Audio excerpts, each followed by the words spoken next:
ó sọ pé kí ló dé tí wọ́n ṣe mú tó jẹ́ kí ìdí tí àwọn ọlọ́pàá yìí tó fi bẹ̀rẹ̀ iṣẹ́ aṣẹ́wó àbí èyí tí wọ́n fi ṣiṣẹ́ iṣẹ́ kí lorúkọ ẹ̀ tó fi ń bà àwọn èèyàn lórúkọ jẹ́. Torí pé èmi Lizzy Anjorin Lawal mi ò ní fún obìnrin ẹgbẹ́ mi pàápàá jùlọ ọmọ tí mo mọ̀ pé kò lénìyàn, ọmọ tí mo mọ̀ pé kò ní enough security, ọmọ tí mo mọ̀ pé kò wá láti di olówó, mi ò ní firú ọmọ bẹ́ẹ̀ yẹn ṣe bait láti mú ọmọ làkejì mi wálẹ̀. Torí pé first thing tí mo kọ́kọ́ máa consider owó tẹ̀yìn ń fún pé kó máa fi fò kiri yẹn ẹ ṣe fún lówó yẹn láti bẹ̀rẹ̀ pẹ̀pẹ̀ ayé ẹ̀ kó lọ fi bẹ̀rẹ̀ business. Mo ń béèrè ìwọ náà ní ọmọ náà, ìwọ náà bí titi ẹ Gistlover ó bí titi ẹ náà, kí ló dé tẹ ṣe lo ọmọ yẹn, kí ni reason tẹ ṣe nǹkan tẹ ṣe fọmọ yẹn tẹ dẹ̀ bí tiyín. So mo ń bọ̀ nǹkan tó mú ẹ láti ní kó máa fò lọ kó máa fò bọ̀ ó wà àwé ẹ̀ ni.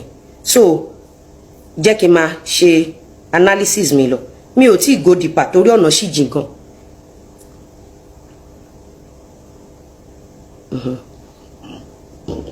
Excuse me.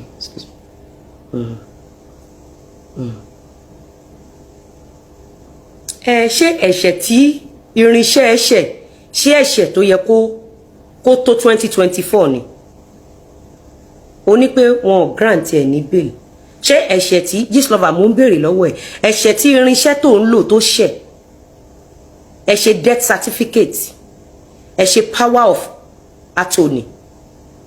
Ṣé tó bá jẹ́ pé Amẹ́ríkà ni ṣe lè ṣe death certificate ẹni tó wà láyé? Tó bá jẹ́ pé Amẹ́ríkà bí UK ni ṣé èèyàn kan lè ṣe ó lè kọ power of attorney fún èèyàn pé ẹ bá mi pa lágbájá? Ìdí tẹ́ ṣe jẹ lọ ni pé irú ìlú bẹ́ẹ̀ la wà. You don't understand? Mo kàn bí ẹni wípé ṣé ohun tí wọ́n wá gba ọlọ́pàá àbí tó gba lọ́ọ̀yà fún nìyẹn? Mo ń béèrè ni. Now ó gba lọ́ọ̀yà fún. Gbogbo àwọn èèyàn mọ̀ pé ẹ̀yin kan lẹ kóra yín jọ. Àbí ó wá ló gba lọ́ọ̀yà fún. Ẹ̀ṣẹ̀ tó ṣẹ̀ tó bá jẹ́ wípé Nàìjíríà ti lẹ́sẹ̀ nílẹ̀ àti lọ́ọ̀yà tó wá defend blackmailer àti ẹni tó ń support blackmailer tó bá jẹ́ wípé àwọn house of rep wa àbáwọn senators wa wọ́n pass the right bills. Ó mọ̀ wípé tó bá jẹ́ pé wọ́n pass right bills ni lórí blackmailing or cyberbullying àti irú lọ́ọ̀yà tó fẹ́ wá sọ̀rọ̀ fún èèyàn bẹ́ẹ̀ ẹ̀wọ̀n gbére ló yẹ kán lọ pẹ̀lú ṣàṣekára. But we will get there. I have hope in Nigeria and I believe Nigeria will get better. Ìpápátẹ ẹkùn, listen and listen good. Àwọ̀ káwọ̀, àgbésùnsù lẹ́lẹ́. Mo fẹ́ kó o farabalẹ̀ kí wọ́n náà máa gbọ́ nǹkan tó ń sọ. Èmi bí ẹni torí wípé ẹ bà odidi ìdílé jẹ́, ẹ bà Nàìjíríà jẹ́. Ẹ̀yin lẹ máa kóra yín jọ, lẹ máa sun police station. Ẹ̀yin lẹ kóra yín jọ tẹ́ lọ sí toll gate tẹ́ jẹ́ kó pa àwọn ọmọ lọ́mọ. The same set of people yìí lẹ gbé òkú àwọn ọmọ lọ́mọ tán pa sí toll gate ẹ gbé sí ọrùn odidi. Àwọn ọlọ́pàá tó ń pè kò ń ṣe ọlọ́pàá tó ń fún lóbò lánàá. Ṣé o rí pé àwọn tó dú ẹ ní ìdòkúdò ní Bangladesh? Orí pọ́n padà bójú ẹ jẹ́ lánàá. Wọ́n dú ẹ yàmàyàmà ní Bangladesh, wọ́n padà bójú ẹ jẹ́ because client ẹ padà dé court.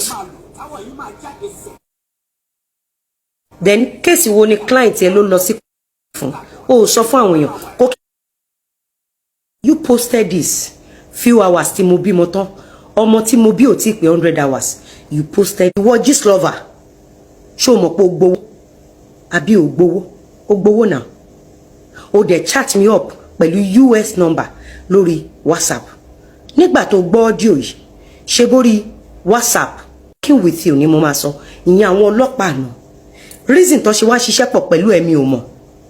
Because by now, chat èmi àti ẹ Gistlover, ó yẹ kí wọ́n ti gbà, ó yẹ kán ti look into it. Ó yẹ kí Nigerian police of yesterday, ó yẹ kí wọ́n see into this. how true? Ẹ gbàgbé pé Mr. Lawal ló bímọ àbó nǹkan ló bímọ, òun ló lọ́mọ, èèyàn kan ló ń bímọ, igbe èèyàn ló ń tọ́, gbogbo ọmọ ayé ìyá ọmọ èèyàn ni. It is a must tí gbogbo abiyamọ bá rí ọmọ kí wọ́n tọ́jú ẹ̀. So now let's assume it's Mr. Lawal that holds all the 4 children. And as a celebrity, you Gistlover posted it. What stopped Nigerian police of yesterday to investigate this?